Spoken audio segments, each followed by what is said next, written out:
Hello viewers, welcome to NR news updates. ప్రతిక్షణం ప్రజాపక్షం. తెలంగాణ రాష్ట్రంలో భారీ ఎన్కౌంటర్ జరిగింది.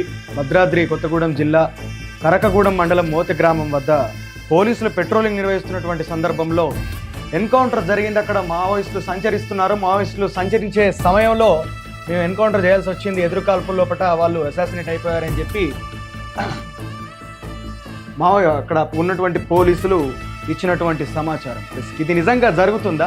మొన్న బస్తర్ అటవీ ప్రాంతంలో దాదాపు 10 మంది మావోయిస్టులను హత్య చేసినటువంటి పోలీసులు అంతకు ముందు దాదాపు 150 మంది మావోయిస్టులను పూర్తిగా అక్కడ సిఆర్పిఎఫ్ బలగాలతో మోహరించి 10,000 మంది సిఆర్పిఎఫ్ బలగాలు ఈరోజు మొత్తం ఛత్తీస్గఢ్ అటవీ ప్రాంతంలో ఉన్నటువంటి పరిస్థితి.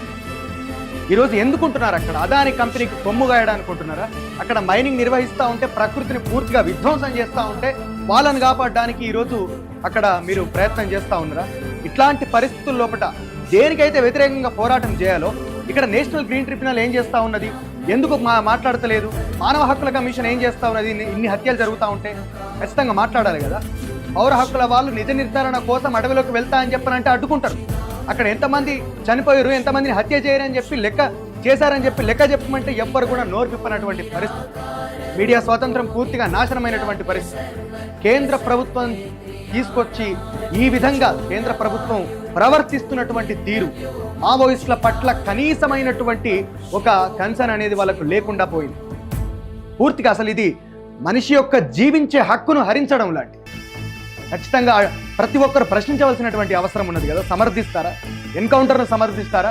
మీడియా ఏ విధంగా పోర్ట్రేట్ చేస్తారు, ఏ విధంగా చెప్తా ఉన్నది? పెట్రోలింగ్ చేసుకుంటా పోతా అంటే మావోయిస్టుల సంచారం కనబడుతుంది. ఎక్కడన్నా అట్లా జరుగుతుందా? ఎదురుకాల్పులు ఎక్కడన్నా జరుగుతాయా? ఇది ఎంత కూడా బూటకం.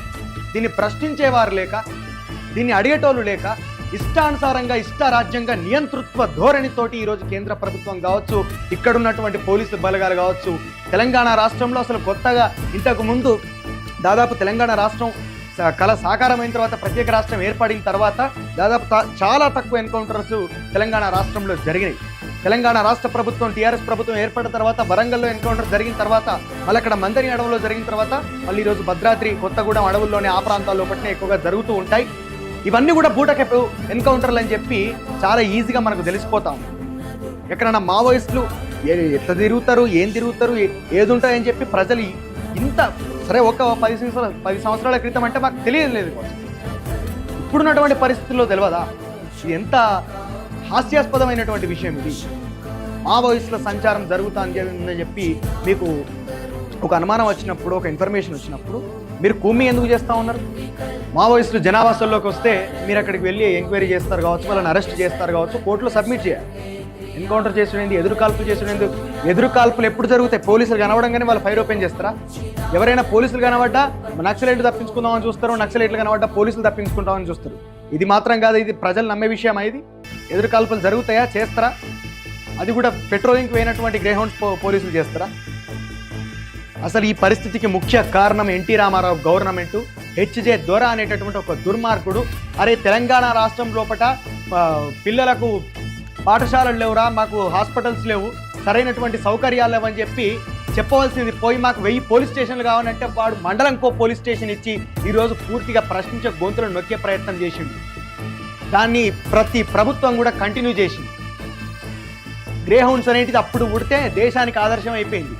మండల్ కమిషన్ దేశానికి ఆదర్శమైనట్టు ఈరోజు ఆ ఎన్టీ రామారావు పెట్టినటువంటి గ్రేహౌండ్స్ కూడా మొత్తం దేశమంతా ఆదర్శమైంది. ఆ యొక్క ఆదర్శంలో భాగంగానే పుట్టిందే ఎన్ఐఏ. ఇక ఎన్ఐఏ అనద్దు, అది బీజేపీకి పూర్తిగా బీజేపీ పెడ్ డాగ్ లెక్క బిహేవ్ చేస్తూ ఉన్నది. 10,000 మంది అడవిలో ఎందుకు పారామిలిటరీ బలగాలు? దేనికోసం ఉంటున్నారు? దోసుక తింటున్నారు వాళ్ళు. పాపం తినని దోసుక తినేటోళ్ళు దోసుక తిననియకుండా మీరు ఎందుకు అడ్డుకుంటారు అన్నటువంటి ఉద్దేశంతో 10,000 మందిని మోహరించారు. అక్కడ సిగ్గులేదా? ప్రకృతిని ధ్వంసం అవుతుందని చెప్పి, గ్లోబల్ వార్మింగ్ జరుగుతుందని చెప్పి WHO ఆర్గనైజేషన్ చెప్తలేదా ప్రతి సంవత్సరం? ఇంత దారుణమైనటువంటి స్థితికి దిగజారి ఈరోజు అక్కడ నేవీ రాడార్ పేరుతోటి ఈరోజు దాదాపు 12 లక్షల చెట్లను కొట్టేసి ఎక్కడ వికారాబాద్ అడవుల్లో ఈరోజు వాటిని ప్రశ్నించే వాళ్ళను ఈ విధంగా హత్య చేస్తూ ఉన్నారు. ఇట్లా మాట్లాడితే ఇంకా ఎవరు మాట్లాడితే వాళ్ళను తీసుకుపోయి జైళ్ళలో పెట్టుడు, లేకపోతే కేసులు పెట్టుడు, లేకపోతే వాళ్ళని తీవ్రంగా ఆవేదనకు గురి చేసుడు, పూర్తిగా హింసించే ప్రయత్నం చేయడం, చిత్రహింసలకు గురి చేయడం, వేధింపులకు గురి చేయడం. కేసులతోటి, ఎన్కౌంటర్లతోటి, హత్యలతోటి ప్రశ్నించడం ఆగుతుందా? ప్రశ్నించే రూపం ఆగుతుందా?